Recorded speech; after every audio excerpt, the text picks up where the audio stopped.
Hi, Kim, we're recording. Hola, So hola. exciting. I'm so excited to talk to you. I feel like Me I was too. going about this earlier. I think that you were my first astrologer friend like that I ever Yeah, had. And I was like, I remember like when we started talking, because I think my friend Jamie had bought, do you remember when you did those calendars? ages ago. Yeah, Like that was this a is disaster. my Jamie bought me one. One of my best friends, Jamie, she bought me Oh, one. And I remember it was like what's your Venus date? And I emailed you, and then we got chatting, and then I had an amazing reading with you. And then we were talking. I was like, oh my god, I've got an astrologer friend. This is so I feel like I'm legit now. Like, I'm so yeah. spiritual now. I've got an astrologer friend. But for people that don't know you, would you mind just introducing yourself and just letting people know what you do and what you're all about? Of course, of course, of course. So I'm Kimberly, and where's my camera? That side. I'm Kimberly, and I run a website called Star Sign Style, and I am an astrologer and have a daily practice of writing daily horoscopes, which keeps me incredibly busy. And they are published on Spotify under the acronym, moniker, I don't know what the name is. They're published under Horoscope Today, but then they have Aries today, Taurus today, Sagittarius today, etc. Yeah, I love them. I've been listening to Yeah. mine in the mornings. I'll do my morning meditation, and maybe I'll journal, maybe I won't, but then I'll listen to my morning Aries today, because it's just it's 3 minutes long, not even It's quite that long. relaxing. I tend to listen to Yeah. it in taxis and stuff, just tune in. And I listen to both my sun and obviously one should always listen to their sun and Of course. rising, because that's how horoscopes are written, is with those two facets in mind. Yeah. And so I listen to both of mine, and sometimes I'm just like, oh yeah, one or the other will be very, very resonant for that particular day. What Yeah. for anybody that doesn't know, what that I'm tripping over my words. Would you mind explaining what the sun sign is and what the rising sign is for anybody that's Yes. what that is? Yes, let's paint a picture. So if your mum was in the delivery room, if your mother was in the delivery room and she was pushing, and your father or a nurse was stood there at the foot of the bed, and you popped your head out and took your first breath. And if the nurse looked over the eastern horizon, and saw the constellation that was setting over that horizon, that would be your rising sign. So the zodiac sign, the constellation that was there, that would be the rising sign. And then you would have the whole of the sky and the whole of the hidden realms of the other side of the world. And depending on where the sun was in the sky and what time of year it was, Aries season, March, April, Scorpio season, October, November, wherever the sun was lighting up that constellation, that's your sun sign. Right. So it's obviously 12 zodiac signs, and the sun sign is very constant. So it's always in the same rhythm and cycle. So it moves through the skies against the backdrop of the constellations. And so ancient times, ancient people tracked that movement of the sun across the skies. So another good visual is imagining that we're in a theatre, and we're sitting in this lovely Victorian theatre, and we look up before the show starts, and the ceiling is painted with the constellations, and it's as if the spotlight just traces its way always through the same sort of path through those constellations. And that's why Stonehenge works at solstice and equinox. Still to this day, the sun will appear on, I think it's called the footstone or the cornerstone or whatever it's called. I watched it this year and was reading up about it. But the ancients, the Egyptians, that people made calendars to mark and trace the sun's path through the skies, and people relied on it for harvest. So we know that yesterday was Mabon, and that was the moment, or the moment in time where the sun appears at 0 degrees Libra, and that's autumn equinox. So every year around the same time, but it's timed with the sun. So our calendar is the Gregorian calendar, I might be getting these facts wrong. This is just I'm finding it fascinating. I'm hanging off you every word. I've never heard anyway, carry on. Might be Kimberly's made up history, but no, bro, I'm there for roughly it. accurate. I'm there for it. So in the Roman times, or whenever it was, the kings or whoever it was, introduced the Gregorian calendar. I think it was the Romans. I think it was like Augustus or whoever, and that's why the date, Augustus was named after Julius, July. All the months were kind of implemented by that realm of people, and the Christians were kind of moving in from wherever they were from, and so all the pagans who would normally celebrate like winter solstice, autumn equinox, spring equinox, Beltane, all these harvests, all these times in the calendar that were harvest based off the sun, based off the moon, based off of the constant waxing, the movement of the sun. That was kind of just replaced conveniently with Christianity or Roman calendars. But the wonderful thing is we can still actually apply and see the logic or the timing in that corresponds astrologically and in ancient timing techniques. Yeah. So with Mabon, it's the sun at 0 degrees Libra, and it's still celebrated and acknowledged on Instagram and everywhere. Yeah, thanks. I think Instagram's really just spreading the awareness, I think, and making it more accessible for people. But how would you say, like, what does your rising sign mean, like, about someone, and like so looking at if they were to look going back to that, like that bit was like, so I'm like, oh my god, I want to know more, like. But with what does your rising sign mean about you, and what does your sun sign mean about you, would you say? Yeah, so let's start with the sun. The sun is the brightest star in the sky, and it's, we attribute words like consciousness, ego, purpose to the sun because we can see it. We can see the moon, we can sometimes see Venus or Jupiter, but the layman, especially if they're not looking up for the moon, the layman sees the sun rise and fall every day. And so when we just know our sun sign, we just know our ego, we just know our consciousness, like I'm an Aries, I'm flying the flag for Aries, or I'm a Gemini, I'm a multifaceted butterfly, sparkling and free, or I'm a deepened Scorpio. So that's the sun sign, that we have that identification, that id, the ego, we identify with that, like, as our sun sign.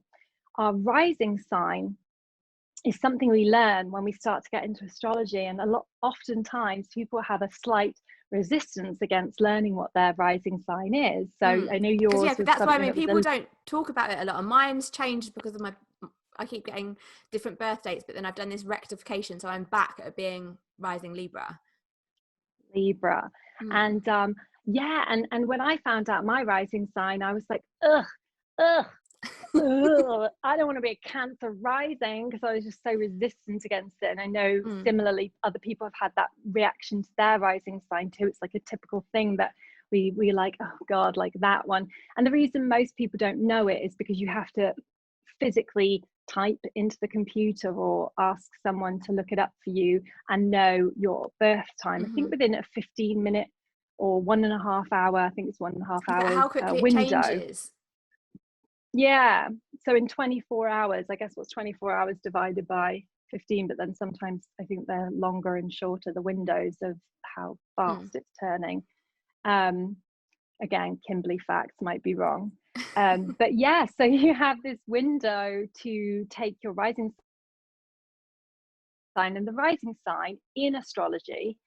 So if we're going back to basics, astrology is an ancient art, it's a language, and traditionally there are rules with astrology. As much as we're Aries, you've got an Aquarius moon, we don't like to play by the rules. No. People like to be very, very lenient with astrology, like, oh, it's it's a day for this, or it's I'm gonna say I'm an Aries and it's that and whatever. It's like, well, no, there are actually rules. Traditionally, there's traditional astrology, traditional rules, and the rising sign is the sign that governs our appearance, our first house of self. So when we popped out of that womb, our being was colored by that constellation. So physically and on first appearances, you are Libra. Right. I am Cancer. And we can use that whole zodiac sign to inform how we then explore the chart. Yeah. So the rising sign gives us our chart ruler. Yeah. So as a Libra rising, your chart ruler is Venus. As a Cancer rising, my chart ruler is Moon in Sagittarius, your Venus in Pisces. And from there, that's like the cornerstone or the keystone to analyzing a birth chart. So it's all well and good knowing the sun, but the sun could be a very average part of someone's birth chart. And they could actually have sort of the sun in Aries and then 4 planets in Taurus, which completely overrides. And so that's the frustrating thing about learning or not learning astrology, is that you can be very misled by just reading one's daily horoscope, by just reading the back of a magazine about, you know, compatibility, personality traits. And so that's why it's great that we're able to dig a bit deeper. Yeah, and that's the thing. I think I speak to so many people that are new to this or skeptical, and they're like, well, I'm a Leo and I don't relate to that. And it's like, yeah, but look at I'm a Leo and I'm not a show off. Yeah, exactly. But then you look at like the rest of their chart, because now it's just like a tap away. You can just get, like, I've got an app on my phone, so I went to like a family kind of reunion thing in Holland last year, and I ended up just being there like with all my family. Like, they all speak Dutch. I don't speak that much English. Obviously I speak English. They don't all speak that much English. But then we were like getting the birth charts out, like looking it up. And like, it was a really fun way to connect, but they were finding it really fascinating to get to know themselves. And as family, you know each other so well, and they're like, yes, that is what you're like. Because often when it's ourselves, we, like you said, we reject that part of ourselves because that's not how we want to see ourselves, is it? Absolutely, absolutely. And that's why I think with birth chart readings and just one individual exploring, it's a process of time. And astrology is all about time. And so when a person approaches their birth chart for the first time and they learn just a few snippets, wonderful. Step away from the birth chart, live a little, see how that's true for you. See how your moon shines through. Like, you know, let's you know, play with the notion of astrology and essentially look for evidence. You know, if one wants to believe in astrology, which we all want proof of the divine, we all want proof that this isn't just a load of rock in space. We all want to think, oh no, I'm governed by something mystical and mysterious and wonderful and divine. And so if we're all looking for that and we're all sort of open to proof, then if I only know I'm an Aries with a Sagittarius moon and Cancer rising, let me just take those nuggets, sit with it for a year or 2 years even, it doesn't matter, and say, oh yeah, I guess I do travel. I guess I have ended up in a foreign country, you know, I guess I have, you know, married a foreigner, etc. And then, okay, what else can I learn now? Okay, let's go into a little bit deeper. Now that I'm malleable and open, I see I have Mars in Scorpio. I guess I am a bit of a bitch sometimes. I guess I am vengeful. Oh my gosh, I'm Mars in Scorpio as well. Well, I think I am. We're mature now. You got my chart, yeah. So you're a Mars in Scorpio too, but mine's retrograde, so it's a lot more venomous. You know, but we both have a triple 3 planets in Scorpio. But you know, being able to have perspective on our own behaviors is part of the journey. Like, you know and that's the whole point, is good and bad. Like, let me take inventory, let me take stock of my personality, myself, my attributes. What am I good at?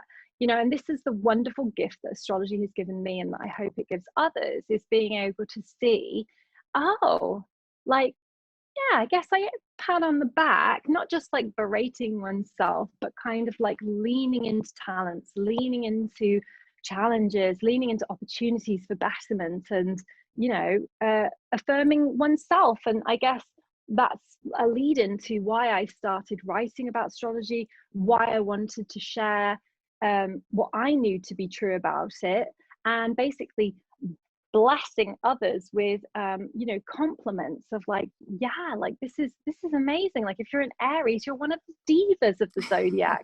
Because one of the problems is that, you know, in today's society, we're very, as women and as anyone, we can be pigeonholed, or, you know, I have Venus in Aries essentially, and it's a really challenging Venus sign to have. You have Venus in Pisces, it also comes with its own challenges, but to have Venus, the feminine goddess of attraction and flirtation and womanly delights, to have Venus in Aries, which is a full busting fire sign who charges through life like a bull in a china shop, even though I love to give that to Taurus, I'm like, no, you know, you also do that.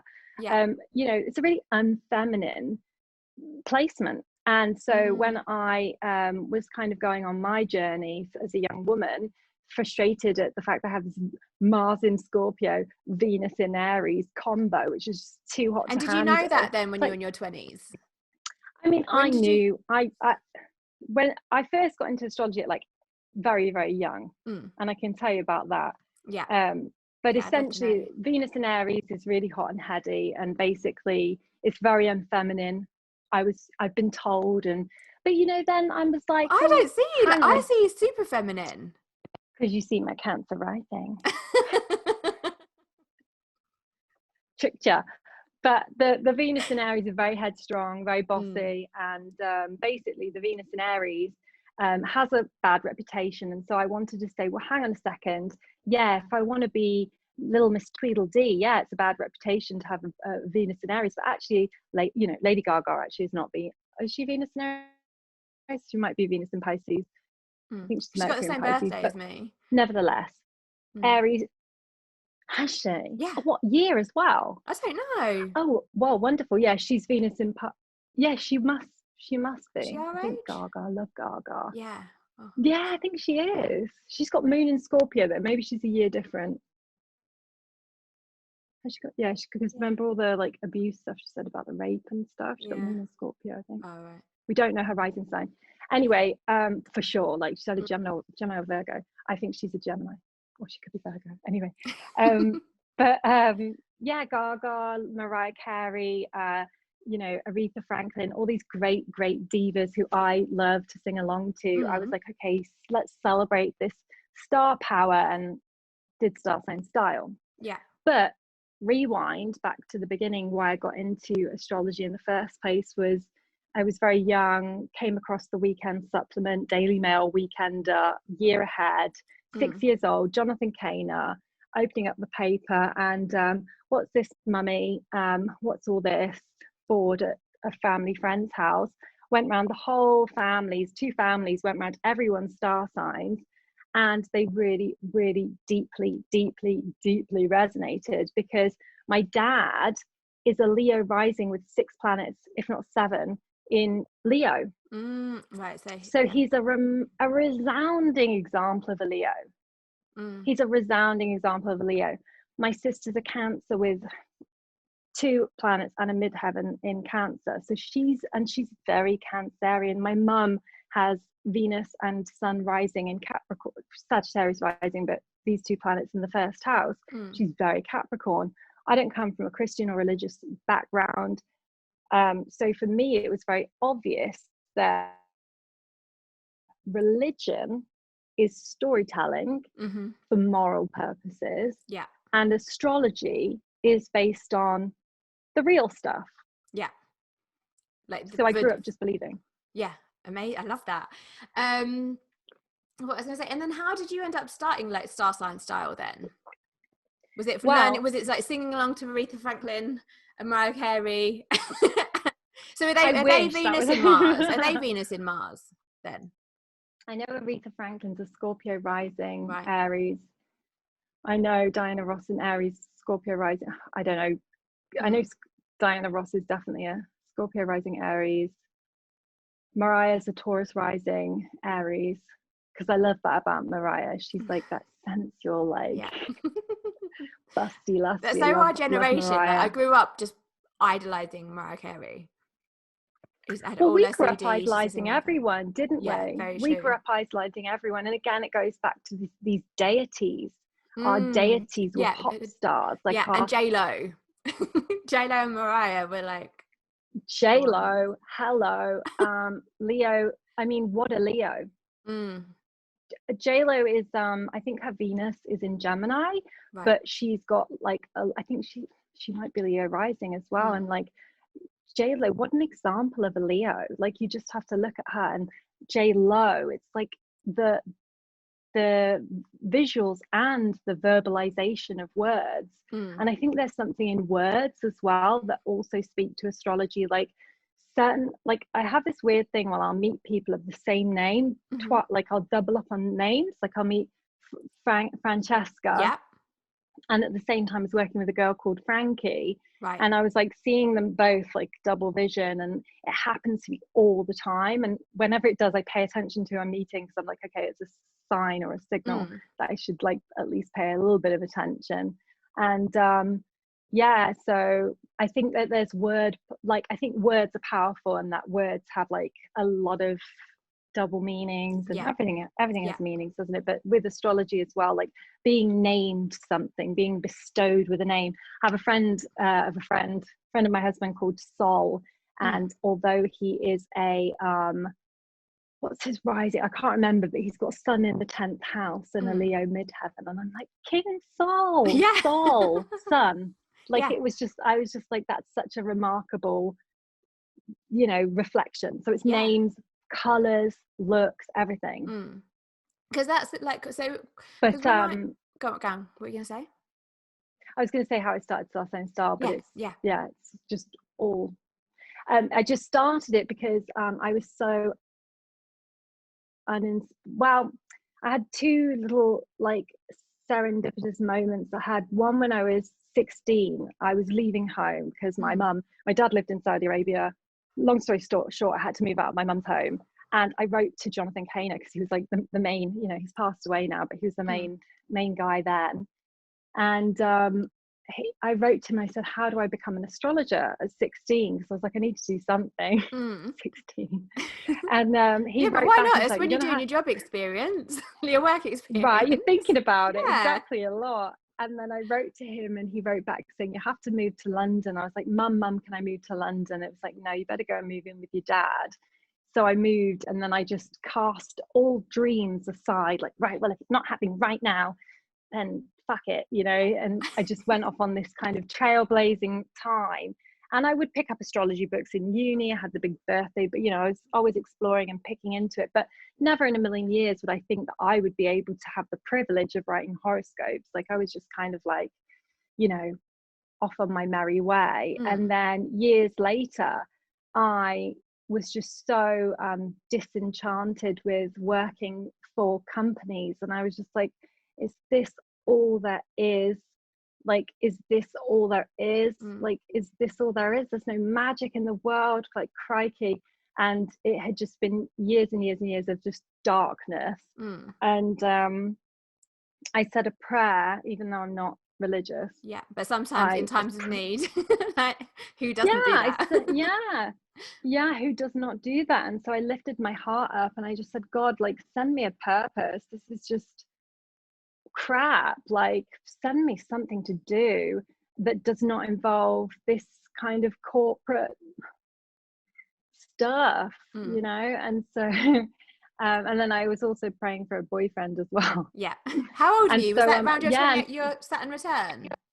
That was in 2012, and it was my Saturn return. I was living in London, and I just signed up to the LSA, the London School of Astrology. I thought, I'll do a website. Instagram was only just coming out, and I you know, and I was like, right, I'm going to do a website all about style, fashion, beauty, because there was nothing on the web about these things. And I was like, I have to like share this information. I was like, I'm not going to do about tarot, even though I love tarot too. I'm not going to do about tarot. I'm just going to stick to the star sign style, boom. And I beavered away and learned how to do WordPress and blah, blah, blah. And of course, completely clueless about business, but, you know, but doesn't matter, who, does like, I definitely didn't have a clue about business when I got into, like, started running my own, like, starting water sister. Like, you just have to learn as you go.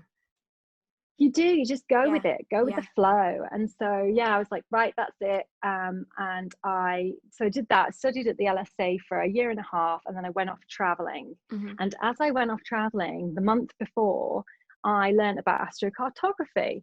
Yeah. Broke up with the boyfriend by that point, like that was all over and done with. But this was 2011, 2012, Neptune moved into Pisces. Mm-hmm. So this was the big journey for us as a Aries. You and I both on our mystical, cataclysmic swell into the direction of Pisces terrain, Neptune in Pisces. So we're sort of the generation that has been privileged enough to kind of hold space for these mystical issues to blossom and Mm-hmm. waft around. So basically, yeah, I just went traveling, followed my astrocartography, just had a wild ride, and ended up in Hong Kong, and have just steadily been building star sign style, which is my baby. But obviously I wanted to be like a magazine and a place of discovery, and if I can teach through it one day, brilliant. If I wanted it to be my gift to the world as like a magical melting pot of excitement and color and beauty. And I have Venus in the 10th or 9th depending on house system, so I'm like Venus like, Yeah. and it's square Jupiter, so I'm just like, yes, rain little astrological tidbits. But yeah, that's why I did what I did. Wow. And for anyone that's like, what is astrocartography? Would you be able to like explain it? 'Cause I find it so fascinating, and answer that question, and then I'll you'll probably answer it as you're talking. Yeah, for sure. So you take your birth chart and you basically cast it over a global map of the world, and basically it charts where your planets are in there are on the axis. So there's 4 points in a horoscope: the rising, which is the eastern horizon at birth, the descendant, which is the western horizon at birth, the midheaven, which is the how do you describe the midheaven again? I think it's the point where the sun is at its optimum for that longitude and latitude at that place on Earth. So if it's the summertime, it's like really that way, and then if it's wintertime, it's more like that way. And then on the opposite side is the southernmost tip, which is called the, I'm going to pronounce it wrong, I can't say it, it's Latin. Okay. It's the I IC, can't even fill in that gap. I don't know what it is. The MCIC. So there's 4. It's basically our personal compass, which is very unique to us based on location and time, because of those factors to do with the sun and all the rest of it. It's how you cast a horoscope. And basically, when you move across the globe by longitude and latitude, back and forth, your birth chart, if you were to have been born in Mexico at the same moment in time, your birth chart in Mexico for your time of birth would look different. And so astrocartography is a really quick, convenient way to place planets on those 4 points of the horoscope, which makes them powerfully aligned. So there was this couple called the Gokulins, and they were a husband and wife team of astrologers, maybe in the 70s or maybe even earlier than that. And they basically were a husband and wife team, and they discovered this principle of planets being on the angles being incredibly powerful for sportsmen, scientists, and these different professions. So like, I'm paraphrasing, but sports people with their Mars on the midheaven tend to win more games, or like, make really good footballers and all that kind of stuff. And basically, when you relocate your own planets to those points, they're prominent. And so I went to a handful, a large handful of different lines as like a personal experiment, because I just happened to hear about astrocartography like the month before I left. Well, maybe it was 6 weeks, so I had enough time to plan. And and so I just traveled to these random locations in China and Japan. Like, I'm talking random. Like, you know what I'm like, I'm a pretty random person, and I did the random weird thing. I've got Uranus conjunction, so I'm not afraid of sort of going on my own rebellious path. And I did that, and just went off the beaten track and loved it. It was and my how journey. was it being in those places? Like, did it resonate with you, like, according to what astrocartography said? Like, is that how you ended up in Hong Kong? Yes. Yes, it is. It for sure it resonates. And I was trying to sort of whittle it down to science, but obviously, you know, it probably it's not a science, of course. But I was trying to say, like, within 2 weeks, my own astrological measure yardstick. I was like, within 2 weeks, something happens that takes place in this location. Imagining I'm on a TV show or film. Yeah. You know, within 2 weeks, something happens. But essentially, I just think that things, if your heart's open and if the timing's right, and of course it depends on the individual chart, of course. For me, serendipitous things happened, and I was watching. Maybe the angels were with me. Maybe there was, you know, the sun on my front and the wind on my back, whatever the expression is. But you know, essentially, I was being protected. I was being divinely protected. Yeah. Thank God on that journey, because you know, still a bit cavalier. You know, couch surfing. You know, caution to the wind. You know, and yeah, no, all worked out well, and I just had very serendipitous experiences. So, for example, Hong Kong has been my home for the last 6.5 years now. It's where I met my husband. Venus is on my descendant. I am a relocated Libra rising here. So I'm Libra rising, all about balance, partnerships, and focusing on others, and that the entanglements. Venus being right slap bang on my descendant means I meet the love, you know, and marry them. Meet the love of my life and marry them, you know. So that was the relocated chart there. And then Sun correspondingly is in my 7th house. And then I had just wonderful experiences. I went to Thailand to my Neptune on the IC. That was a really fun, I had 3 different trips around this. So the first time I stayed with a pharmacist, so a girl from Israel, and I was homeless. I couldn't find anywhere to live because it was to stay, because it was the full moon party or the half moon party or something near Had Rai in Koh Phangan. And I turned up at this yoga center and I was crying. I was like, I can't find anywhere to stay because I hadn't booked a hotel. And she goes, you can come and stay with me. And I was like, all right, because, you know, Thailand. Yeah, and that's what you do. You know, Yeah. Good vibes, all that. Yoga center. And we just had the most blissful time together. She was an absolute angel. She was on her journey, me on mine. We swam, we went to the naked beach, you know, the topless beach, probably not allowed in Thailand, but we did anyway, which is very Neptunian on the IC, like this kind of like, ooh, mystical thing. We went to saunas, like in the mountains, you know, those sauna huts in the mountains. They're very Neptunian, you know, saunas, nighttime. And did yoga, which is obviously Neptunian. And then I went to Chiang Rai and slept on a waterbed at an astrologer's house. Again, Neptune on the IC. I've never slept on a waterbed ever. She put me to bed in a waterbed. Right? Yeah. Because I've met this guy. Who's like, go and stay with this astrologer lady. She'll love to chill with you for a few days. So I did. I got the bus to Chiang Rai through the mountains. Next trip, I won from a girl on Facebook, and it wasn't. She gifted it me, but she won a trip on Facebook. I went to stay by a lake with the Yak people of the nomadic Yak people of Qinghai Lake up in the Tibetan Plateau. And China is really difficult to navigate because it's China and people don't speak English, and then it's so culturally different. You can't even really get by with body language and I remember when I went to China.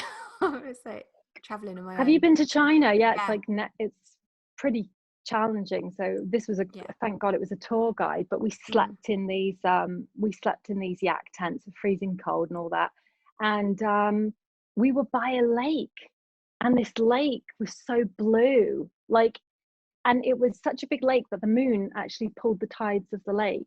Like it created tides on lake. It was that big of a lake. Anyway, essentially, I believe in astrocartography, but I did have Jupiter in my 1st house. Jupiter being the planet of journeys, expansion, knowledge, and exuberance. So I think I was touched by the lucky star Jupiter that year. You know, so it was good, but you know, I'm not saying that everyone who goes to every point on that at every time it'll be that magical, and you'll be like sleeping on a water Mine bed. was magical. Yeah, and you're gonna end up married in Hong Kong and just be able to live there forever. Yeah, like I'm so curious. I'm like, I want to kind of go back and look, and that's what I think going back to what you were saying earlier about like find out your thing, find out what your signs are, live it, and then see how that relates to you. Then come back to it. But I'm thinking about like when I was traveling, like those experiences, like what my lines were in those places, and the relocated chart for London. Because there's slight adjustments as well. Yeah. So interesting. And we sometimes don't look at things, even if we know the modality, like even if you know about crystals, or I know about, astrology, sometimes we have these massive blind spots. Yeah. So that's why it's always fun to talk. We're always learning and talking and on this journey of, Yeah.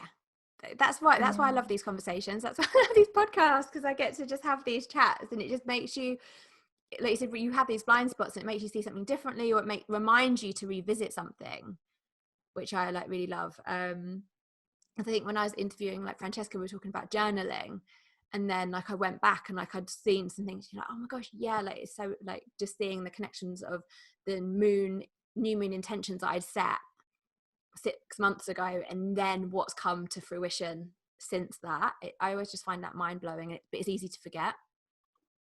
And my own process, because I know one of the things we were going to touch upon was the new moon, full moon rituals, and how we work with the moon. And I think one of the most useful, practical, because I like to bring it down to these, I've got Mercury in Taurus, I like to really get down to like what's going to be useful here, like let me get this straightened out.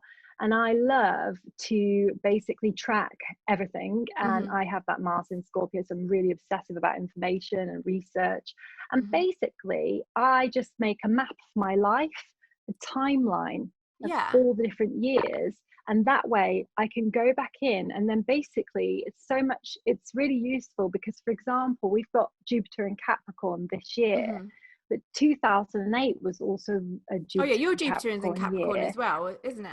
Because we're born in the same year. We're born just 2 weeks, we're born 3 weeks apart. Yours 28th of March, mine's 19th of April. You're a moon in Aquarius, and I'm like just I'm like 3 weeks following you, right? Which is very special. Like I'm fascinated. I'm loving it. I'm like, oh, I love that. Like that. Like I love that I'm getting off on this conversation fun. Like you're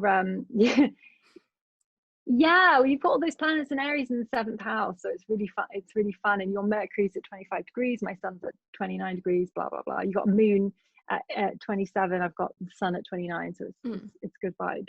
But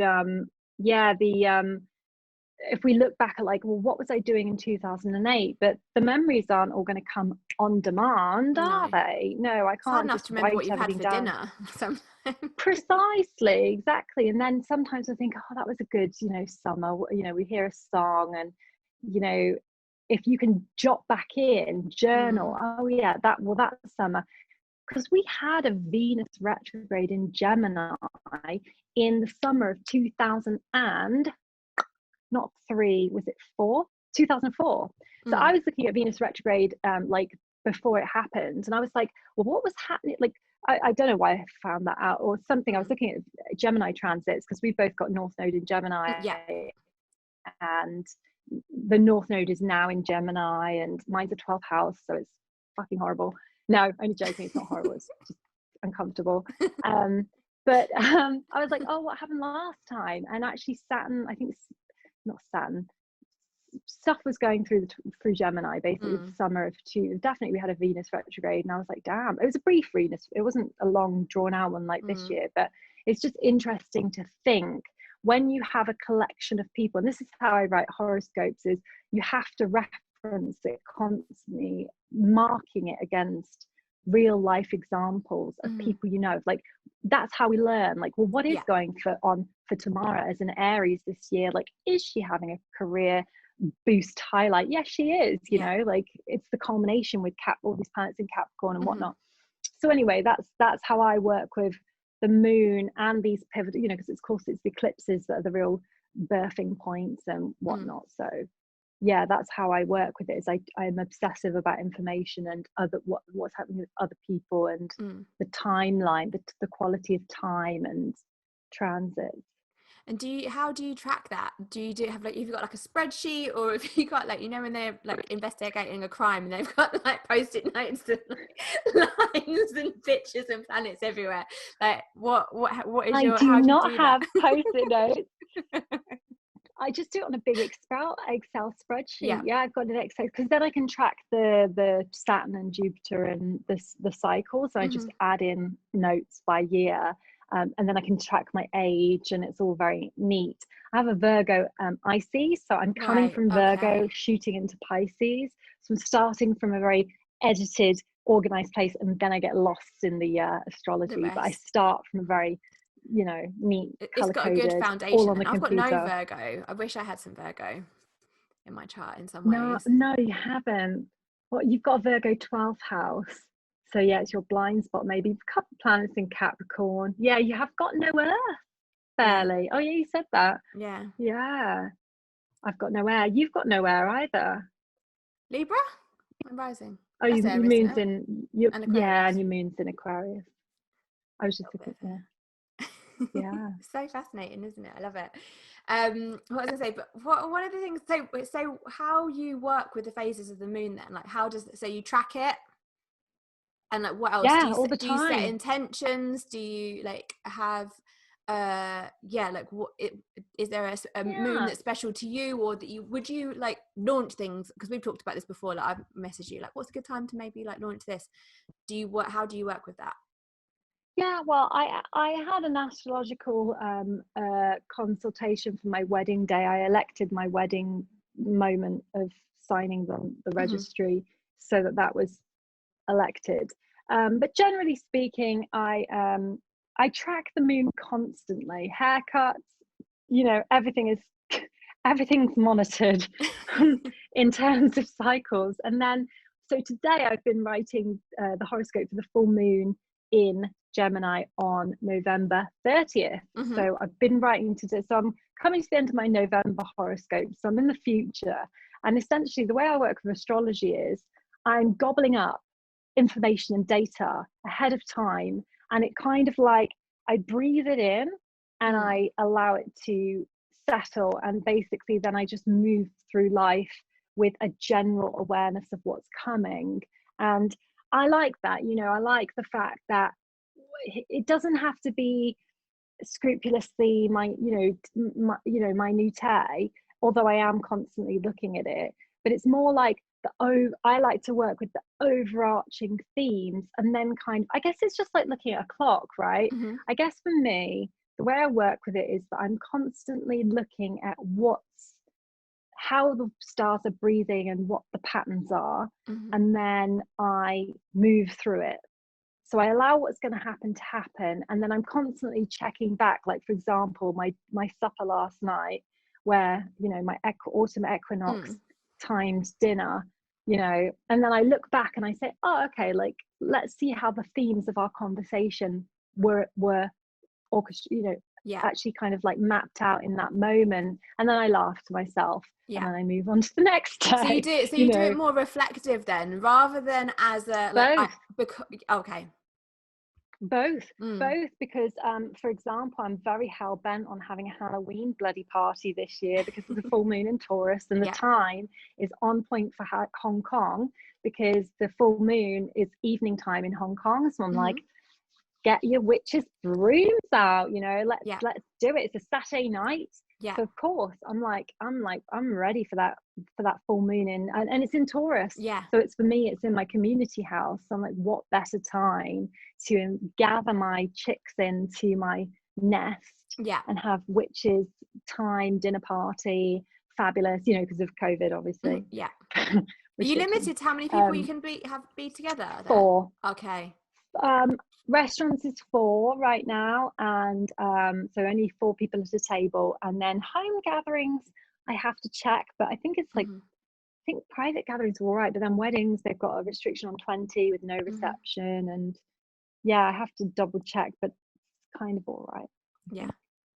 I love that. And we're down to no local cases. Amazing. But Hong Kong's a relatively small country, and they have been on lock. We were the first, because we're by China. We were the first ones to get it. Yeah.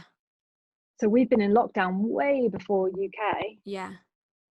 But it's good that they haven't had any local cases. They've got it down. Well, we had that once before, and then all the pilots came in and brought it in. Oh. What a time to be alive.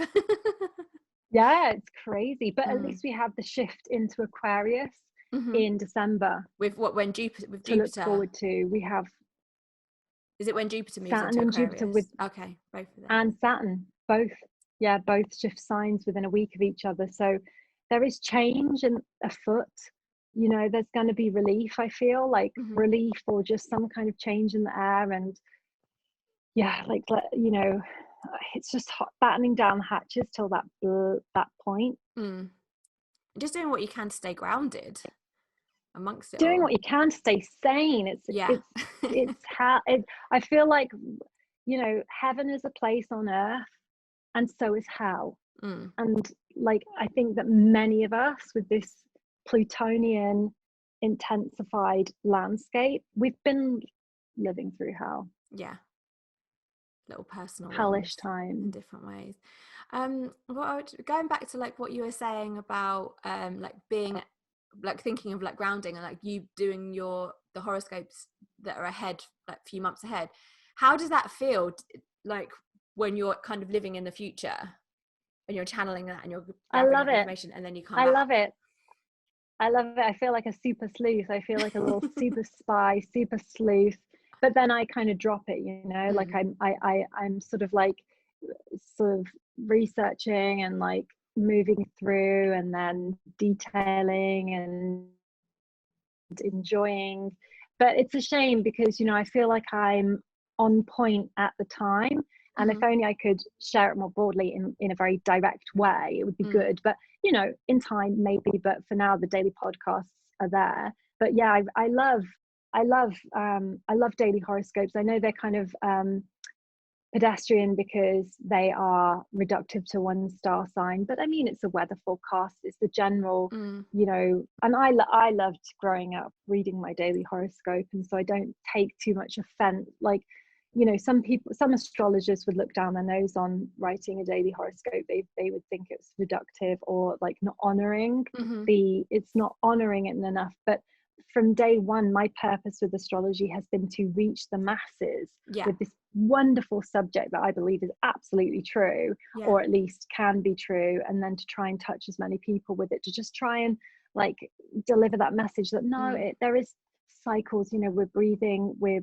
in and out, and you know, there is some kind of natural order to it or something. I think also, like, just thinking of this year in general, like I mean, I know whenever I'm going through a challenging time, I will always read my horoscopes.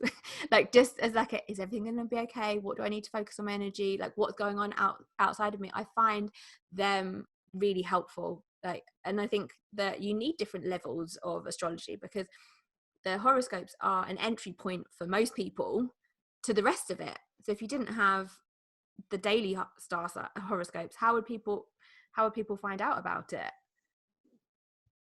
Yeah, unless it was taught in school. Yeah, exactly. How cool would that be? I would want to go to that school for sure. I know. And if they divided all the children up into year groups by Jupiter, and then class by element, or oh my gosh, wow, I wonder what that Wobatide the teacher with the fire class. Yeah. Can you imagine? That feels like such a like one of those films, doesn't it? Like, just like a mystical Harry Potter witchy film. Yeah. Like that, but better. Yeah, I never really got into Harry Potter, but I know like the millennials did, or whatever, with their Slytherin house. Yeah. I wasn't of that generation. No. But yeah, it's useful, and then it's also kind of like supportive and endorsing. So like, I got really addicted to shopping in the last couple of weeks on eBay, because like just something caught my eye. Anything in particular? Retro zodiac goods.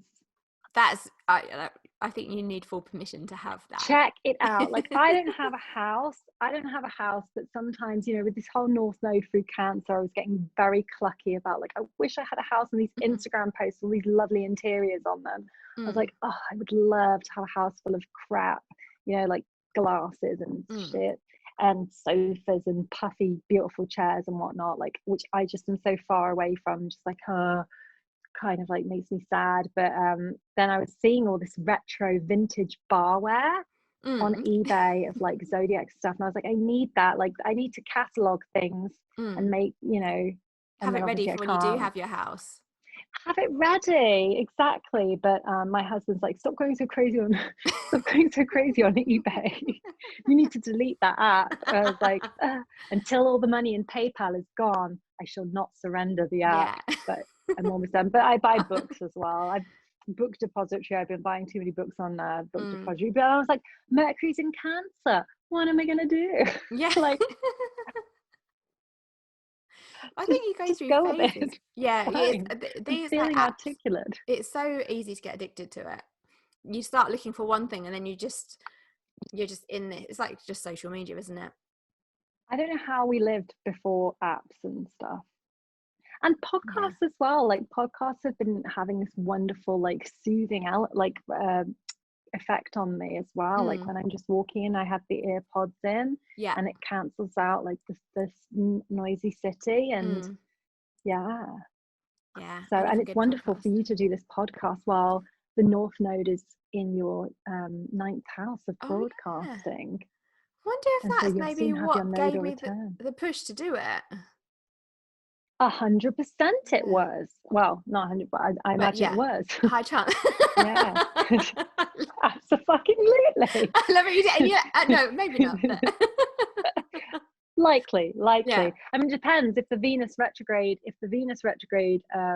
from June kind of interfered with it or sparked it, or you know, because it's your 9th house, it's strong, and it's you've got Juno conjunct your North Node, so it's like a really strong thing for, you know, people, you know, the marriage of, you know, the union of talking with others. And then also so the full moon that I was talking about, that I was just writing about today, the full moon in Gemini will spotlight this podcast in theory on the 30th of November. So you can really do a big push shouting a lot about your podcast. Yeah, the full moon in Gemini, all about your communication skills as an Aries. Okay. I was thinking about taking a break, but now I'm like, oh, do I keep pushing? No, I don't think so. Yeah, I would say certainly push through. I think it's great, and I think that you get good guests on here, like myself, like Frantic. You know, I've been listening to them. I think they're wonderful. Lucy, who says, "Oh, I don't know what my Libra." What did she say? She said, "I don't know." Her Libra moon, and like you look at her house, and I was like, "No, not only the house, but a comparison coach. Hello, like, what about like the reflection of being." Like a coach is like someone who deals one-on-one. It's so Librian. It's relationships, and it's moon, so it's all about like how someone feels confident, relationships. I'm like, Lucy. That's like, I'm gonna have to be like, Lucy, you need to listen to this. Kim has just cracked your code. But that's the thing, you don't see it when it's so in your face. We just reject it. We don't see that about ourselves. It takes someone else or distance or a bit of time for that to be like, oh, actually, or like you said, knowing that about ourselves and saying like, how does that Libra show up for me? How does that come up? Yes. And time, the quality of time and sitting with it, because for example, when I did my map of my timeline of myself and my history, I was like, and also I have this wonderful app called Astro Gold, which is an astrology, you know, it's really handy. You click play and it goes through the motions of the planets. But I was like, oh, let's have a look at my Virgo 3rd house, my transits to my Virgo 3rd house. And then I wrote down all the word associations that of the transits, and they show up in the most like ironic ways. You know, I went to a university while Saturn was in Virgo in my 3rd house of writing, and I did English literature at Trinity and All Saints, which is so Virgo. Trinity and All Saints. It's a very like puritanical kind of college. Yeah. And went to the library so much during that year. It's like very kind of like that sifty Virgo, and so I was like, oh, I couldn't quite put my finger on what was Virgo in my chart. And then once I looked at those transits, I was like, okay, now I have some kind of pin. And then it's just been Virgo season. Heard from all my school friends. I've been talking so much to all my old friends, and like, yeah, it's just undeniable, I think. Yeah, that's so interesting. So what was that app called? But so I think like, pardon? What was that It's app called called? Astro Gold, and it's just 30 quid or $30 US, and it's I find it invaluable. It's very simple to use. It's just like you can pull up different charts, and it's for the Mac. Another great website for people to check any moment is planetwatcher.com. I love it.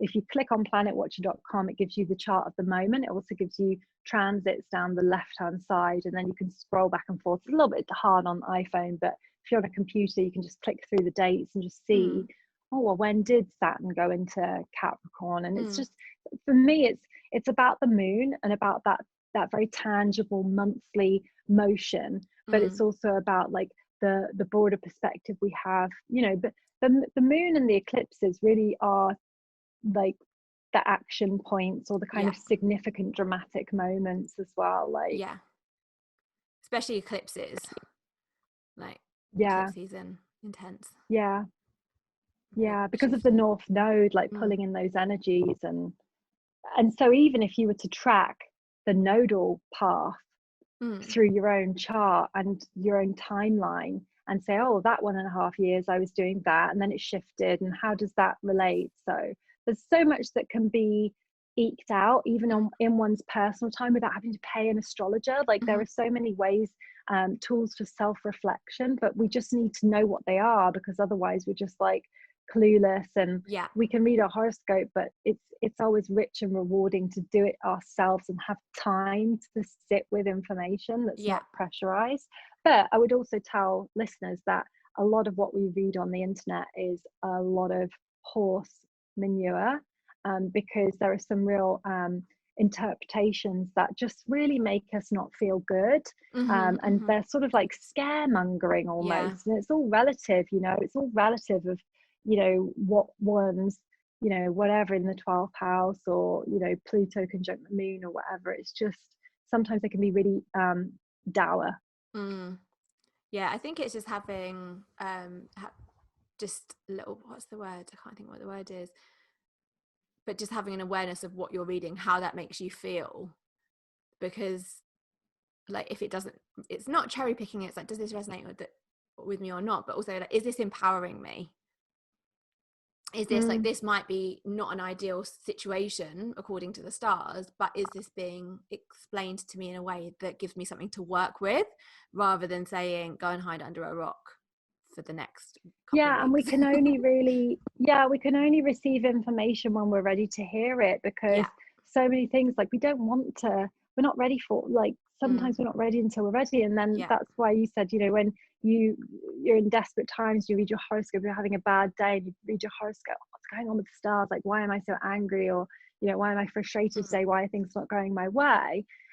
There's relief in the stars, but also going to see bloody psychics and you know, bloody people that are psychic and stuff like that. I find myself I don't do it anymore, because I'm like, okay, Kimberly, just stop. Because the amount of times I've been to someone when I've been feeling like you know, it's not the right mood to go to someone in, but it's so often the one that I find myself panicked. Let me see a tarot reader, let me quickly, you know, I want to know what's happening. But sometimes we just need to sit with ourselves and just like put down the, you know, steady ourselves and just kind of like look for the thing that is offering genuine confidence. And I mean, I love tarot readings, but sometimes I go too far with the information, you know. In what way? What, like literally, I take things too literally, and it's got to be taken with a just pinch of salt, but I'm not a pinch of salt person. I think that's the thing. I know sometimes when people come to me for readings out of that desperation space of like, I just need to know, like I need those answers, like in that space, like they're not ready to hear the answer. They're not in that they're not at that stage of the awareness. So you're saying like, this is what you need to do. Like, no, like, just don't want to hear it.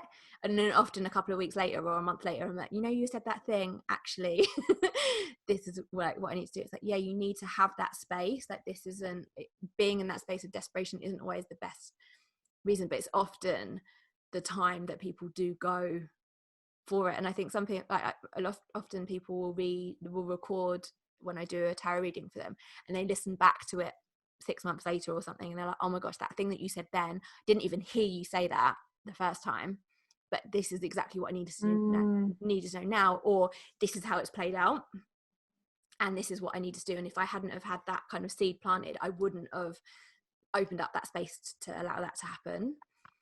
And I think that's a testament to, like, you're somebody who's sort of like got a good soul and a good spirit, but I think that because of the lack of regulation sometimes in our art and our interpretation, it's just such a dicey, like, and I guess that's what sometimes puts people off, like, oh, don't go and see that person, warning, because there are people, if they've had a long day, they squeeze in one last client, and it's like, and the weight of our words, I guess that's what I'm aware especially of, when you're like in that vulnerable state, the things that we say, and it's with anything. I mean, I guess we could be conscious and cognizant of the words that we say to our friends and the words that we say to our loved ones and stuff, like, be mindful of what comes out of our mouths, because I remember just so many different occasions where, because I've obviously sat in plenty of seminars, astrology seminars, and just because I guess what my axe to grind is, just because someone's an astrologer, or just because someone's a healer, or just because someone's doing the work on themselves or whatever, doesn't mean to say that they are a clear channel of divine spiritual guidance. Just like we have priests that aren't always on the right path, not every person is going to not be, you could go and see someone and they might suddenly be jealous that you're carrying a handbag. They're still human, and then they might give you a dodgy reading about men or something, and then all of a sudden you're thrown off anything. And it's just humans are still humans, and it's always good to remind oneself of how it all comes down to our own inner intuition, taking the good stuff, leaving, like you say, like resonating with the positive, like, how does it make me feel? And I think there's just different types. I think there's a different generation of reader now as well. Like, I miss London. I've not been back to the bloody UK in years. Like, I wish I was there for the buzz and like, it looks so cool, and London's always cool, isn't it? But I left before I could even like enjoy that bit properly. with everything that's been, like, all of the like mystical events and like the boom of that. It is so different. But I used to go to this reader that I met in Ibiza, and she was like amazing, but the last few times I've like been to her for readings, like, she is quite predictive, which before I really appreciated, I think, because you want the predictions, and you think it's cool when that works out. Sometimes it does, sometimes it doesn't. But I have a reading with her like every year, say. The last few times that I've had a reading with her, she's like, you're going to be pregnant by October, you're going to be pregnant by the spring, your child's going to be like this. Like 3 years later, so I'm still not pregnant, which is fine. But how I see it is like, I would wish that we'd have just spent that time talking, using the cards to talk about something that I can work with, and that is more like tangible. And it's like, oh yeah, I just want someone to do a reading for myself. It's like, yeah, tomorrow just do a reading for yourself. Those answers that you want, it's just like, tune into it. Gosh, that's so it's I relate, like, it's, and I it's like you strike, it's such a pinch of salt, isn't it? Like, I will say yes to any if I cannot resist a palm reader, tarot reader. Like, if I remember when I went to Hong Kong, like, I went to, what's the street? There's a street in Hong Kong, isn't there? For you can go, that's like a fortune telling street. I went there and I went there and was it good? They all don't speak English, do they? No, exactly. My friend translated. I've done that a couple of times. He had a bird that chooses a card for you.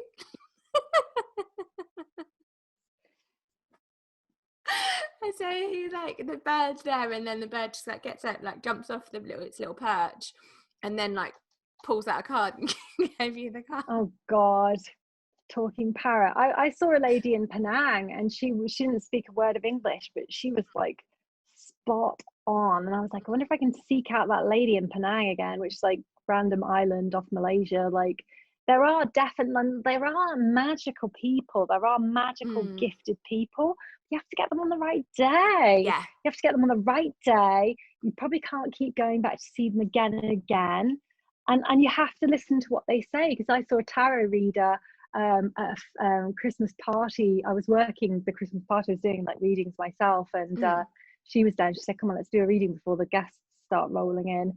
And she told me, and I said, oh, I've got a job coming up, am I going to get it?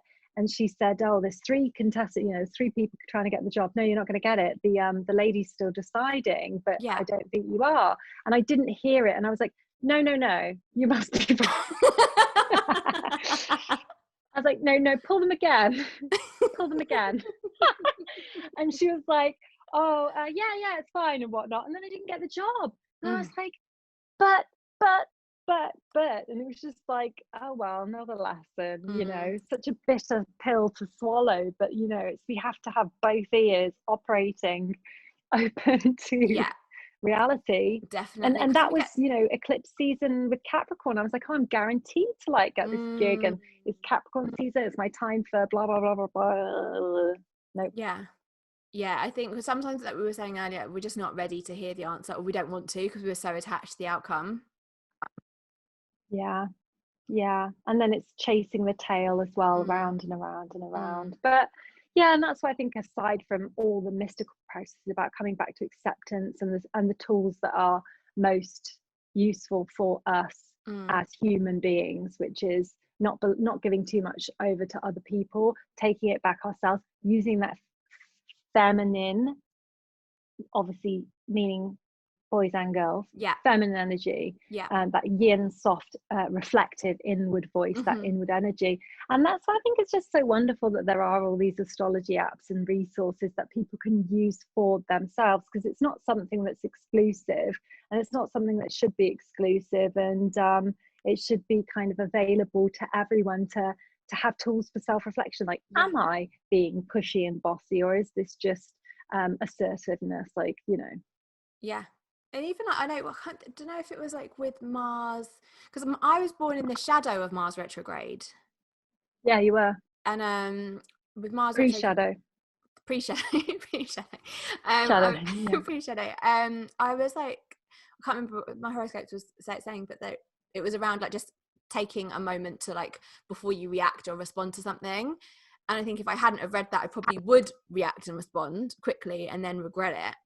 So I think that's why horoscopes are good, because they can create a buffer, so we can check ourselves before we back ourselves. The pause.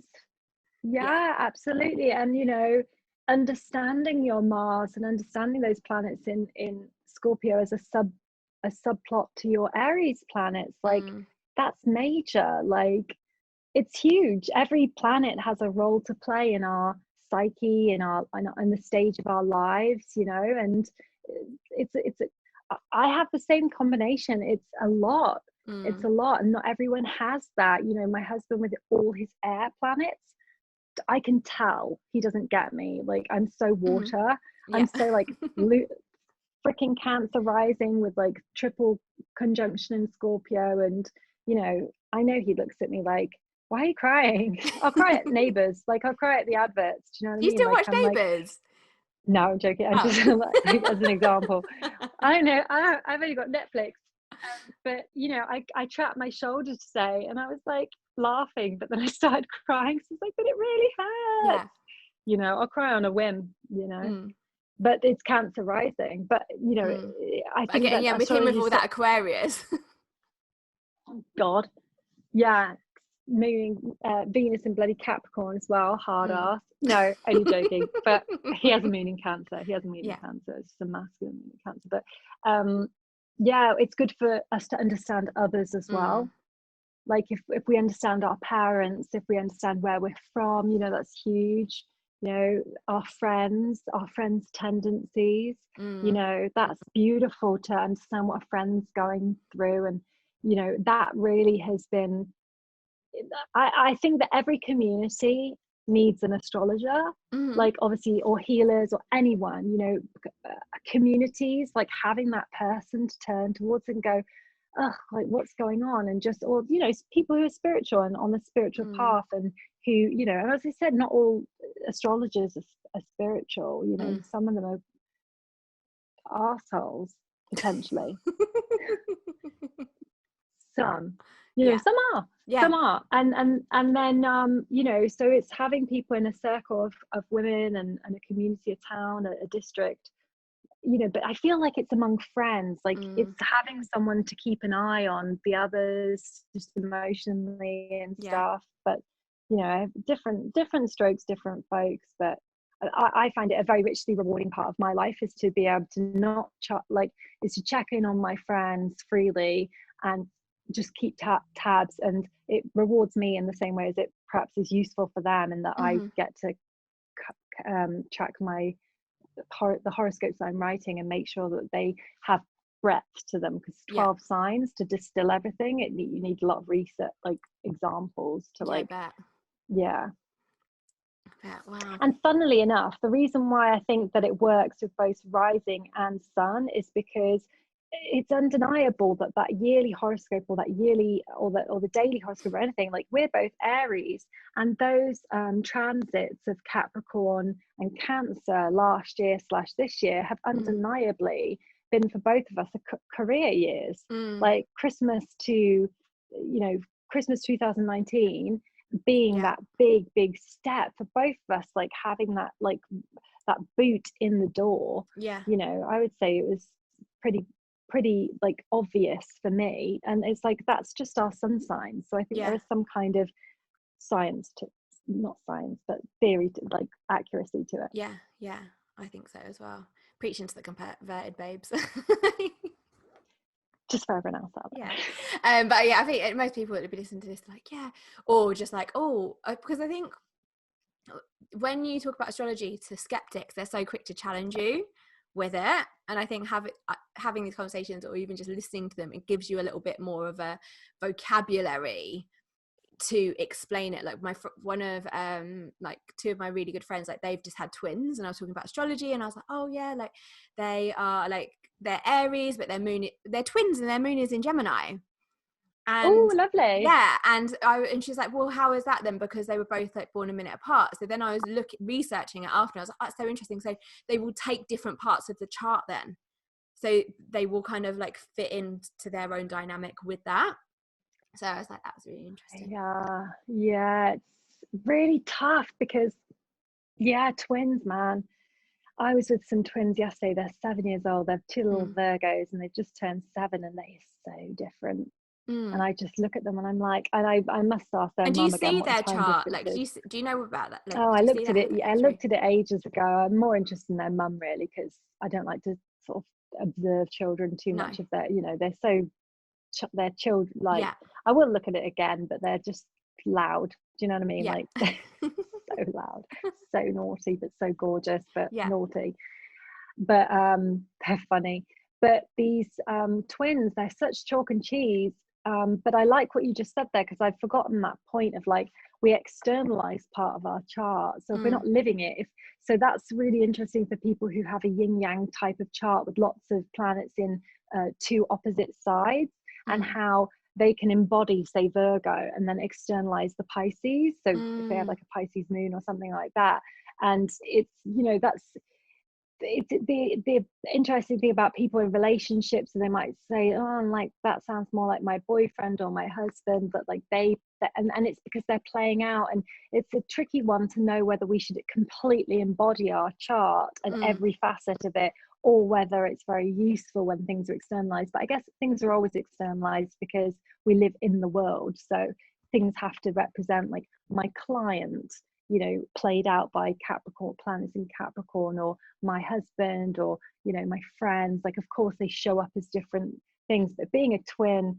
must be like, it's an incredibly And then you see those twins that meet years later, and that they've married someone called Bob, and they've both got, you know, a daughter and a son. Well, did you see that? It was a documentary on Netflix, and it was about these 3 twins that were separated at birth. And it was so sad, like really, really sad. I don't want to ruin it for people, but it was a test. Oh, maybe I saw it advertised, but I didn't actually watch it. They're 3 brothers, right? 3 twin brothers, and they were separated at birth, but then they found each other. But they all had the same hobbies. They all smoked the same brand cigarette. Like they had all these similarities. So it was all to do with this whole like they were talking about like nature and nurture. It was so interesting. So I guess because they weren't with the other ones, they pulled that part. They could be that. They could express that part of themselves.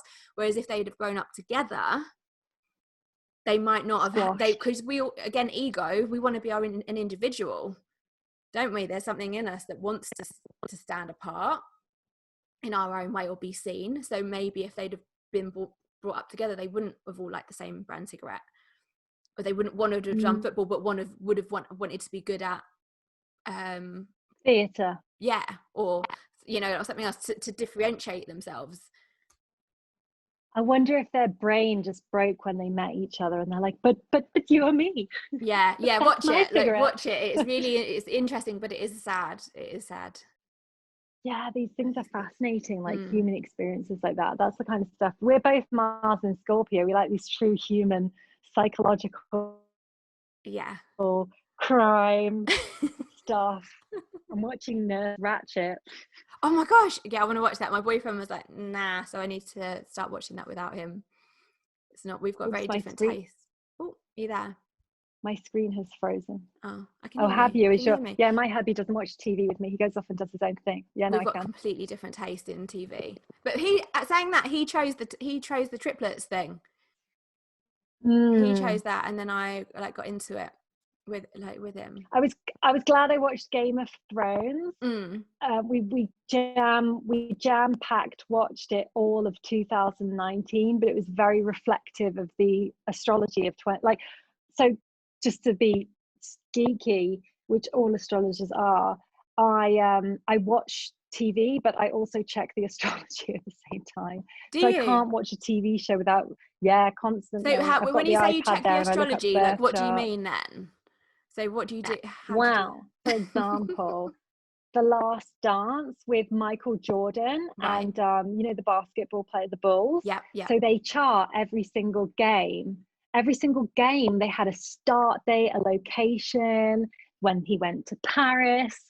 So I basically obsessed over Michael Jordan's birth chart, and then also Scottie Pippen, like the synastry between them, and you know, when he lost his father. Have you watched The Last Dance? No. So good. It's my favorite thing that I've watched all year. This week. Yeah, it was a really good astrological what's it called, case study as well for me, which I never wrote about because it was too kind of like not really like something that I needed to write about, but it was just really fun to watch it and like check all the games, like which ones they won. When he left to go play basketball, it was when like he had the North Node in Scorpio in his 5th house, and he's part of the Bulls, which is his 11th house. Teamwork, team spirit. I loved it.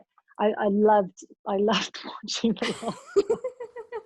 It was fascinating. That's amazing. And it showed up. It played out then. So it always plays out. And then when Dennis Rodman joined, good old Dennis Rodman, and I wasn't even into basketball, but yeah. And obviously his shoes, you know, the Jordan shoes. Yeah. And he's got a Pisces midheaven, which rules the feet, so he's known for his shoes. And is that a thing? Like, what do you think the reason is that plays out? Like, is The Last Dance a film or is it a documentary? Because it's all as above. It's a document. It's basically so. Okay, I thought it was a film. That's why I was getting confused.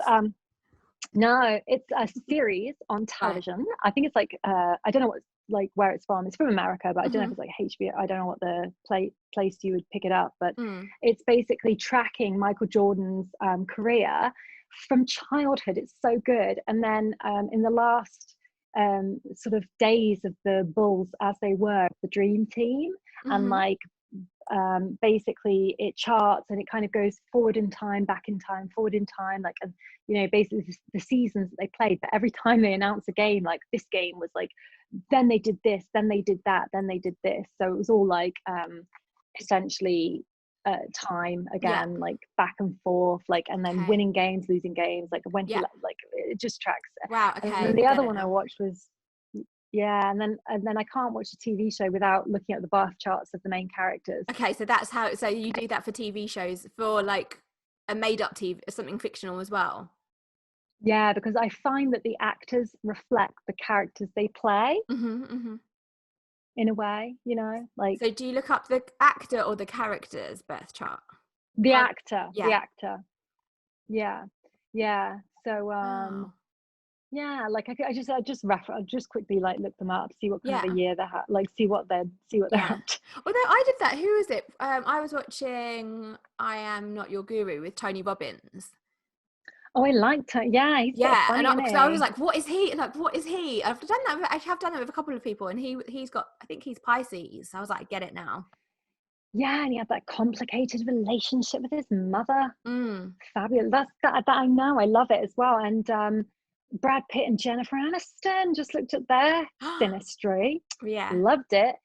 They are so like, because obviously like they're just such sort of iconic people, and and their synastries, like I've written out a blog post, but I just haven't put a picture. I wanted to put a picture with all the symbols and stuff like that, but they've got really, really, really incredible synastry. Yeah, so fascinating. She's an Aquarius. Who? Jennifer Libra Aniston. rising. She's Libra rising, Venus in Aries. What else has she got? She got Sagittarius moon, but she's an Aquarius. And her Sagittarius she's a bit moon like you conjuncts his. No, she's like you. Libra rising, Aquarius sun. You've got the Aquarius moon.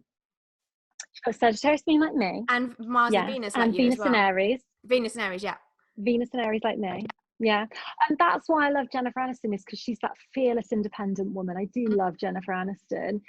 Just never wanted kids. Do you know what I mean? Was fine with that. And I like that about her. Liked Lisa Kudrow as well. And I looked at her transits when she was having Saturn over the 7th house, and so she's a good case study. But then Brad Pitt's got 8th house Cancer, so Angelina Jolie has got Venus rising in Cancer. So I was like, okay, it makes sense that, you know, that was an alluring sort of siren for him to get seduced by. I love celebrity. Some people, I don't look up people who've died, but some people don't like people that look up celebrity birth charts, but I can't help it. It's my guilty pleasure. And also like Britney, you know, what's happening with Britney with her dad. Yeah, she's a Libra rising, and then all those planets, you know, Saturn, the heavy, you know, authoritative planet in her 4th house of parenting, all this financial stuff that's going on as a Sagittarius. So I think they work in two ways, the planets, you know. You know, it all rings true. Yeah, I know. It's terrible, isn't it? I know. With the Instagram posts and stuff. Blink if you're in trouble. Yeah, wear a yellow dress, like if you need help. It's crazy. It's so crazy.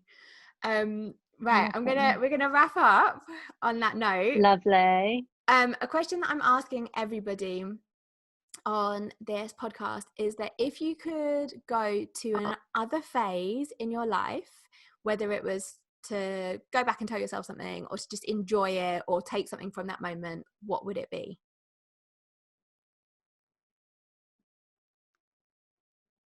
Can you hear me? I'm going to sound really superficial, but it's not. I don't. Everyone says that, and then when they say it, it's like, that's not. Say that again. Enjoy looking young and beautiful, because when I was younger, I was always like, oh, I'm too fat, like, you know, to this, to that, to the other. And actually, you know, looking back, just I think that as women, we give ourselves the worst criticism, or maybe it's just me or some people, some population, but I don't think I'm alone when I say it. You know, it's this kind of imposter syndrome / you know, just feeling not good enough, and especially with all the Instagram, you know, sort of influencers and the beautiful image that we see on the outside, is just to kind of like appreciate what you have, like and I'm even telling myself it now, you know, because we're all gonna grow into these, you know, different decades of our lives and different decades of our beauty, but it's just to kind of, you know, really appreciate what, you know, healthy bodies or functioning bodies we've got, and, you know, just to kind of love ourselves in, you know, body, mind and spirit. My friend has just with Mars retrograde broken both her wrists. She's a Scorpio rising, 6th house Mars transit retrograde accident, challenging herself in the gym, and too much information. But she said, you know, she's just grateful for the small mobility that she does have to be able to, you know, tend to certain things. And I was just like, crikey almighty, gratitude today is fully functioning body, ability to walk to the shops, ability to just live, you know, which in COVID times is just, we cannot hear enough of, like, slipping into the lens of gratitude, slipping into the lens of acceptance, patience, all that good stuff. Well, but like, I think it cut out earlier. When would you go back to that time? When was that time that you'd go back and say that to yourself? I think in my and now as well, but I think like every time from yesterday to when I was born. You know, that is a message for any time of my life, because I'm always like, oh, you know, need my hair done, need my, you know, need some, you know, I've been thinking about getting lip fillers and Botox. Haven't done it yet, but I'm like, oh, it looks so like fun, you know. Not fun, but like it looks so like juicy and interesting. And I'm like, I never get it done because I just can't be bothered, and I don't go out enough to like warrant it. But you know, it's just we're oversaturated with the possibility of perfection, and I think we need to kind of like just appreciate like our beauty, especially in youth. Like I think the young girls get it hardest. I think when we get to a certain age, we're like, okay, everything's starting to kind of like get harder to, you know, harder to lose the weight, harder to maintain that kind of standard. So we kind of, we grow into our acceptance. But I think just to the younger women out there, just appreciate your, you know, beauty, flourishing flowers, the maidens among them. I guess that just comes in hindsight, doesn't it? It does, but they can't hear it enough, you know. They can't hear it enough. Because even like, I'm just like, as you were saying about that earlier, like when we were in our 20s, that was like when it was fashionable to be size 0.